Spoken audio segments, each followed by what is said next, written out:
Hey guys, I hope everyone is doing well. We're in Genesis 36 this week, and this is going to be very short and very straightforward because Genesis 36 is a genealogy. But there are a couple things that we can see from this. First of all, it says that Esau did take his wives from the Canaanite women. So we see that Esau is being disobedient to what God has said. Esau is being disobedient to what his father has said. Esau is doing differently than what his brother Jacob has done. And therefore, as a result of these, he is cut off from the covenant because he took his wives from a Canaanite woman. You've got to be careful who you surround yourself with. You got to be careful with the decisions that you make. And he made this decision and he was cut off from the covenant. But another thing we see that Esau has all of these sons. And Esau has, it says he has wives in verse 6, sons, daughters, all the people of his household. So he has other people that work for them or are their servants, as well as his herds. So he has herds, all of his livestock, all of the property he had acquired in Canaan. He went to a land far away from his brother Jacob because their possessions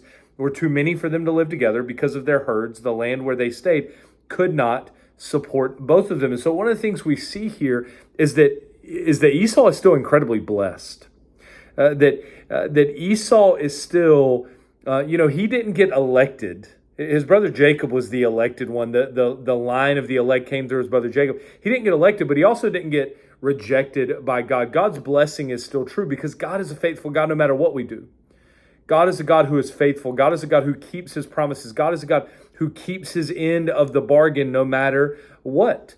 And Esau is a sign of that even though the covenant is broken, even though he made the decisions that he made, even though he was rejected from the covenant and he was not elected, he still gets blessed by God because of God's faithfulness. So this points us back to the fact that God is faithful. It also points us back to the fact that the covenant said through the family of Abraham, all nations would be blessed. And so Esau is still blessed because God is a faithful, covenant-keeping, promise-making, promise-keeping God, even though Esau is not.